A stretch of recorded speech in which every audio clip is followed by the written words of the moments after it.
மறைந்த நடிகரும் தேமுதிக கட்சியின் தலைவருமான விஜயகாந்தோடைய ஆன்மா சாந்தியிடணும் அப்படின்னு நினைக்கிறவங்க இந்த வீடியோக்கு ஒரு லைக் கொடுத்துட்டு தொடர்ந்து இந்த வீடியோவை பாருங்க.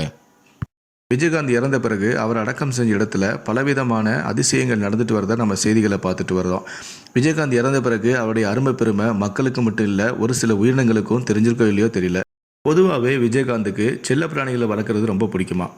அவர் வீட்டில் காளமாடு இருக்குது, கிளி வளர்க்குறாரு, உயரக நாய் ஒன்று வளர்த்துட்டு இருக்காரு. அதனால என்னவோ தெரியல, பல உயிரினங்களுக்கு விஜயகாந்த் ரொம்ப பிடிச்சிருக்கு.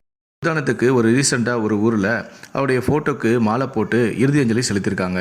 அப்போ அவருடைய ஃபோட்டோ மாட்டப்பட்ட அந்த ஃபோட்டோ மேலே ஒரு பாம்பு ஒன்று ஏறி விஜயகாந்த் அவர்களுக்கு மரியாதை செலுத்தியிருக்கு. இது ஒரு பக்கம் பார்க்குறதுக்கு நமக்கு ஆச்சரியமாக இருந்தாலும், தெய்வத்தை பார்க்குறதுக்கு அந்த பாம்பே நேரில் வந்திருக்கு அப்படிங்கிற மாதிரி ஒரு சிலர் சொல்லிட்டு வராங்க. விஜயகாந்த் மேலே அந்த பாம்பு இருக்கிற மாதிரி ஃபோட்டோ தற்போது சமூக ஊடகங்களில் வைரலாக பகிரப்பட்டு வருது. சொல்லப்போனால் தெய்வத்துக்கிட்ட இருந்து தான் விஜயகாந்துக்கு ஒரு ஆசீர் கிடச்சிருக்கு அப்படின்னு தான் எல்லோரும் சொல்லிட்டு வராங்க. உயிரோடு இருக்கும்போதும் சரி, இறந்த பிறகும் சரி, மக்கள்கிட்ட அவர் கிடைக்கக்கூடிய மதிப்பு மரியாதையும் வாயில்லா ஜீவன்கள் கூட அவரை விரும்புது அப்படிங்கிறது தான் இதில் அதிசயமான விஷயமே. சொல்லப்போனால் உயிரோடு இருக்கும்போதும் சரி, இறந்த பிறகும் சரி, மக்கள்கிட்ட அவருக்கு கிடைக்கக்கூடிய மதிப்பு மரியாதை ஒரு பக்கம் இருந்தாலும் வாயில்லா ஜீவன்கள் கூட விஜயகாந்தை ரொம்ப விரும்புது அப்படிங்கிறது தான் இதில் அதிசயமான விஷயமே. இது ஒரு பக்கம் இருக்க, கேப்டன் அவருடைய மரணத்தை பற்றி மன்சூரலிங்கம் கிட்ட ஒரு சில கேள்விகளை எழுப்பியிருக்காங்க. அதுக்கு அவர் ரொம்ப தெளிவாகவே ஓப்பனாகவே பதில் கொடுத்துருக்காரு.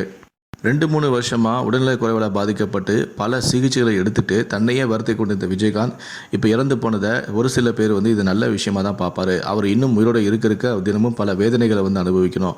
அவர் இறந்து போனதே சரிதான். இதுக்கு மேலே அவர் இருந்தால் அவர் நாளுக்கு நாள் கஷ்டம்தான் படணும், அவருடைய குடும்பத்தாரும் கஷ்டம்தான் படணும் அப்படிங்கிற மாதிரி பேசியிருப்பார். அதுக்கப்புறம் வடிவேல் ஏன் வரலை அப்படின்னு சொல்லி கேட்டதுக்கு மன்னிக்கணும், அதை பற்றி நான் பேச விரும்பலை.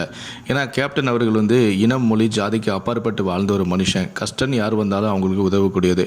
எனக்கு உதவின்னு யாராவது கேட்டு வந்தாங்கன்னா உடனே ஓடி போகக்கூடிய மனுஷன். அவருடைய இறப்புக்கு கூட வடிவேல் சார் வரலை அப்படிங்கிறத பற்றி நான் எந்த விதமான கருத்தும் சொல்ல விரும்பலை அப்படிங்கிற மாதிரி சொல்லிட்டாரு. இப்போ வந்திருக்கக்கூடிய மக்கள் கூட்டத்தை பார்த்தாலே உங்களுக்கு தெரியும், யாரும் காசு கொடுத்து கூட்டிகிட்டு வரல. அந்தளவுக்கு மனுஷன் நல்லது பண்ணியிருக்காரு. பல பேருக்கு சாப்பாடு போட்டிருக்காரு. சென்னைக்கு வேலை தேடி வந்த பல பேர் இவர் கையால் சாப்பிட்ருக்காங்க. அந்த நன்றி விசுவாசாக தான் அவருக்கு கடைசியாக அஞ்சலி செலுத்துறதுக்காக வந்திருக்காங்கன்னு சொல்லி ரொம்ப எமோஷனாக பேசியிருப்பார்.